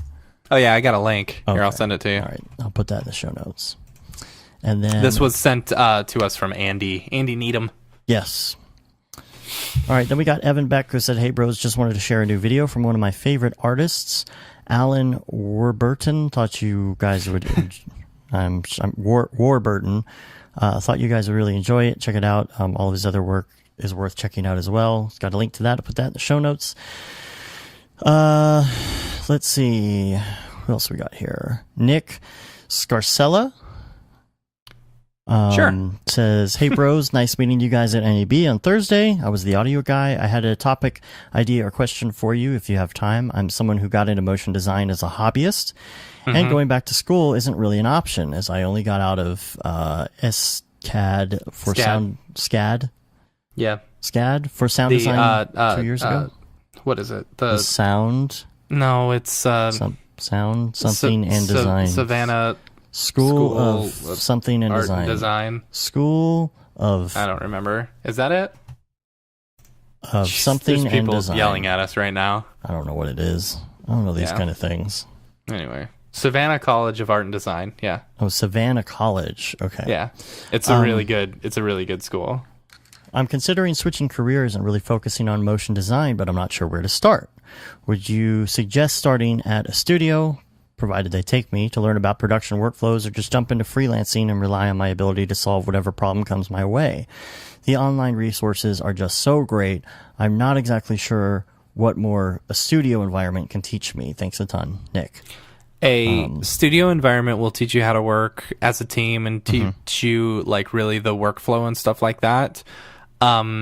A lot of people, including Nick Campbell, have said the thing about working in a studio is when you work with people that are better than you, it makes you better. Yes.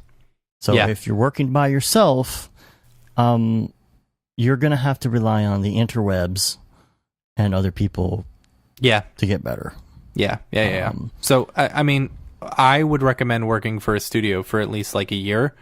Fresh out of college, I would recommend anyone to do that, but start working up your freelancing chops and start getting getting a clientele base. And I work, because if you just jump into freelancing, you're not going to have any clients.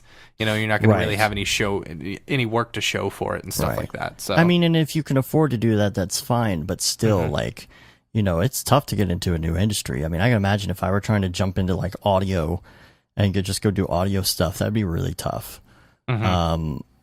And the thing is, you and I both worked at this company where we kind of cut our teeth on doing like crappy logos and stuff. And we worked under a guy that was frankly a beehole, but total beehole. But even so, he didn't use Cinema 4D. He used Max while we were using Cinema 4D. I thought you were talking about the other beehole. No. There were a lot of beeholes. There were a lot of beeholes. He was somebody that did teach me a lot about fundamentals, not necessarily Cinema 4D. There's certain things about shading and reflections and just quick, easy technique, all sorts of stuff that I learned from working under him, even though he was a beehole. But you know, that's something that you can't get working as a freelancer. Yep. I mean, people who are better than you push you to be better. So, it's true. You know, and then you get out on your own. I've noticed, like, I have not, it's not that I haven't grown. It's not that I haven't done any better or I haven't improved. I feel like I have improved, but I don't feel like, and maybe this is just kind of a thing going from like noob to mediocre. I feel like I went from noob to pretty okay fairly quick working at that place. But I don't feel like my growth has gone as quick now that we've been on our own. And that might just be because we're, you know, more concerned about sales and getting clients and other things. I don't know. I feel like I kind of stagnated for a little bit, but I feel like lately I've been growing a whole lot more. And I feel like I push ahead in I don't know, little spurts. You know, I feel like I got a lot out of just that month being had already been chewed. Yeah, for sure. You know, one of my latest projects, I really feel like I brought in a lot based on what I learned there. I feel like even when I jump back, I feel like every time I jump back into X Particles or Turbulence FD, I am able to take it further than I did the time before. And a lot of that has to do with the fact that a lot of these settings and a lot of ways that these plugins work are very similar to each other. And just like Brandon Clements said, and I'd love to talk to him about this when he's on the show, is that the more you branch out into these other things, like say Houdini, I want to say want to say Houdini Mark was mentioning in the Slack channel that, like, you know, Houdini is way more what's the word I'm looking for? When you look at Houdini, it's not menacing, but it's very intimidating to look at Houdini. And it's way more intimidating than it actually is when you start getting down into it. But what Brandon was saying is the fact that whenever you branch out and you start learning more and more of these pieces of software, it's so much easier to hop around. Yeah, it is. So that might be something that actually is useful, going from a sound design background into this. Is it's going to be a little bit easier to understand these interfaces. Look how good Deadmau5 is with audio and graphics. Yep. Yeah, you know? all because he understands signal flow. Signal flow, you know. A lot of this stuff all kind of works the same. So, and of course, there's tons of online resources. And lastly, that's it. I actually pasted this email twice. Let me just make sure that I didn't on Thursday. Okay. He sent it to Brograph and he used the form, and I just copied and pasted both of them. Way to go. Good. All right. Well, that's it. You can rate Yay! us on iTunes, leave a review. I don't know if we have any new reviews. Do we? Oh, I don't know. I'll look. You keep going. You can also subscribe. Just a heads up, we are possibly moving our feed over to a new service pretty soon. And just keep a heads up. If something acts screwy or whatever, just remember you might have to go resubscribe. I'm hoping that does not happen, but just in case something breaks, just, you know, if for some reason you don't see it out there, just double check and make sure that something didn't get screwed up with the RSS feed. We're really trying to keep it seamless, and hopefully you shouldn't see any difference. But if we get to that point, I just wanted to start giving the heads up on that in case something acts funky in your feed. You can subscribe to us on iTunes if you don't already. If you're just listening on the website or on YouTube or on Vimeo, that really helps get our numbers and our ratings up. Yeah, more people have, like, we've got more ratings, but we don't have any additional, like, reviews. Text. Yeah, so I thought you had to do both. So you can I don't think so. I never looked at that before. Maybe now you don't have to. Interesting.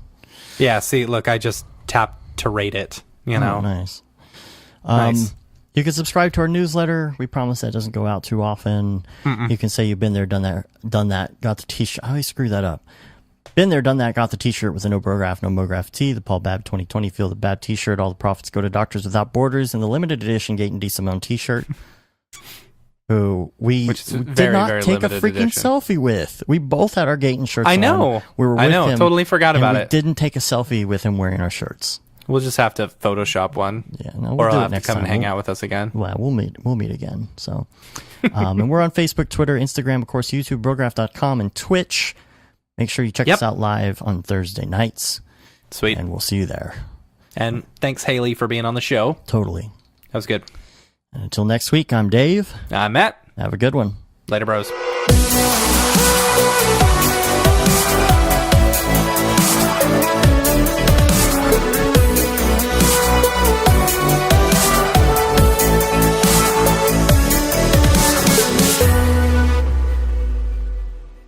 It's pretty good, I guess.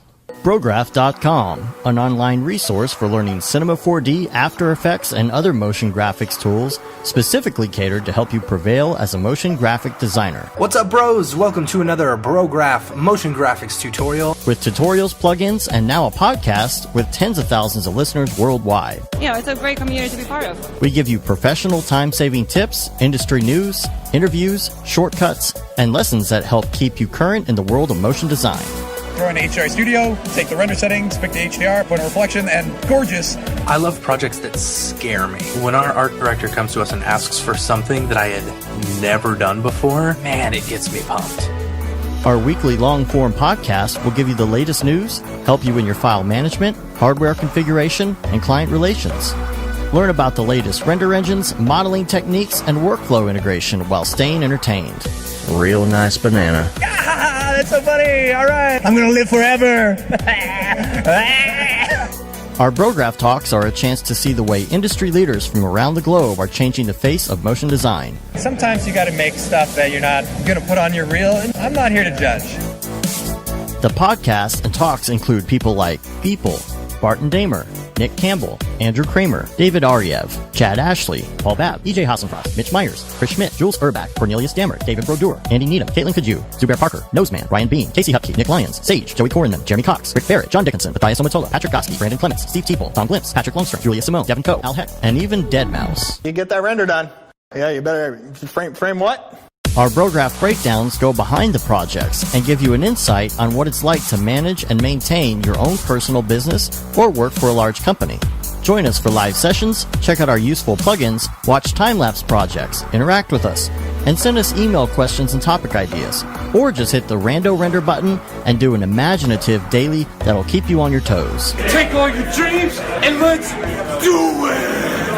Subscribe today and get automatic updates on the latest tutorials, tricks, tips, and inspiration brought to you by industry professionals Dave Koss and Matt Milstead.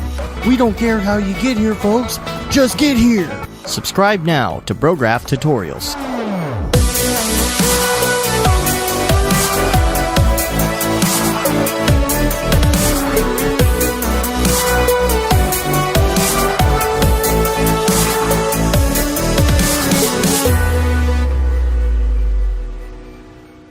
It's pretty good, I guess.